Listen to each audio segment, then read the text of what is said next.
A real man doesn't run away when you want them. You see right through me, don't you? If I had one day when I felt that I belonged someplace, if I didn't have to feel that I was ashamed of everything. Just once I want to do something right. Bonjour à tous mes fidèles sujets, aujourd'hui je vais donc vous présenter le Steelbook Ultra HD 4K du film La Fureur de Vivre, Rebel Without a Cause en anglais. Donc c'est un film de 1955 réalisé par Nicolas Ray avec dans les rôles principaux James Dean, Natalie Wood et Saul Mineo. Donc c'est édité par Warner Bros. Alors le Steelbook est de finition mat. Voilà. Et voilà, malgré qu'il n'y ait pas de type cadre ou d'embossage, comme pour le Faucon Maltais, il est tout simplement magnifique ce Steelbook.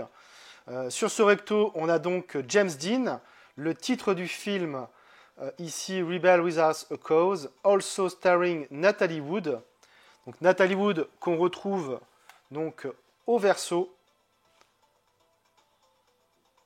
Voilà, avec comme à l'habitude du texte ici en bas. Sur la tranche, on a donc le titre en anglais et le logo de la Warner Bros. À l'intérieur, on retrouve donc le Blu-ray 4K et le Blu-ray. On a droit à un joli artwork interne avec une continuité. Alors déplié à l'extérieur, donc pas de continuité. Mais globalement, c'est un sublime steelbook que nous propose Warner Bros.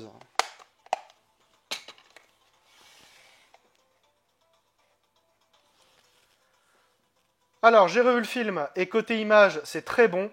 Le film a été tourné en 35 mm et a bénéficié d'une restauration 4K avec un nouvel étalonnage des couleurs en HDR10.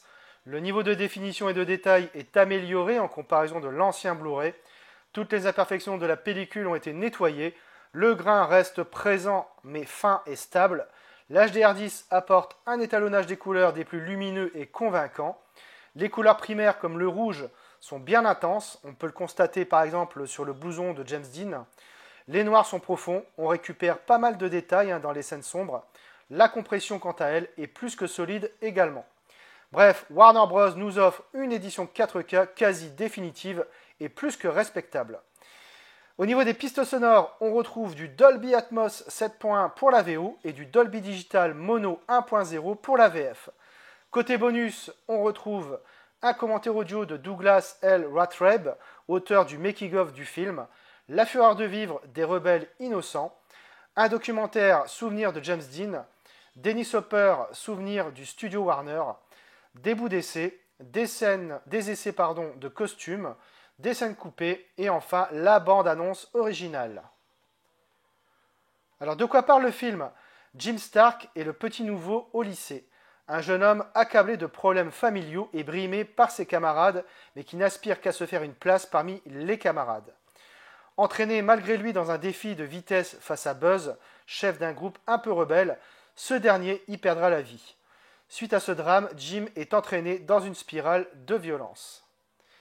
Alors j'ai découvert le film à la télévision, un grand film des années 50 qui traite d'un éternel sujet, la sortie de l'adolescence, l'incompréhension parents-enfants des milieux bourgeois qui engendre une forme de rébellion des ados et l'adoption de familles de substitution comme les copains ou les bandes. Ce film comporte des scènes d'anthologie comme la bagarre au couteau ou la course de voiture vers la falaise, ainsi que des acteurs inoubliables tels James Dean et Natalie Wood. Par cet à côté, au niveau de la musique, des amours juvéniles ou des bandes rivales, ce film annonce West Side Story. Et par le sujet traité, il annonce aussi les mouvements d'émancipation des années 60.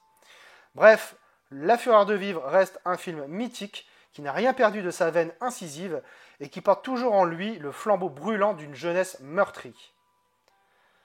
Voilà, c'est tout pour cette vidéo, j'espère que vous l'aurez apprécié. Abonnez-vous, likez, partagez.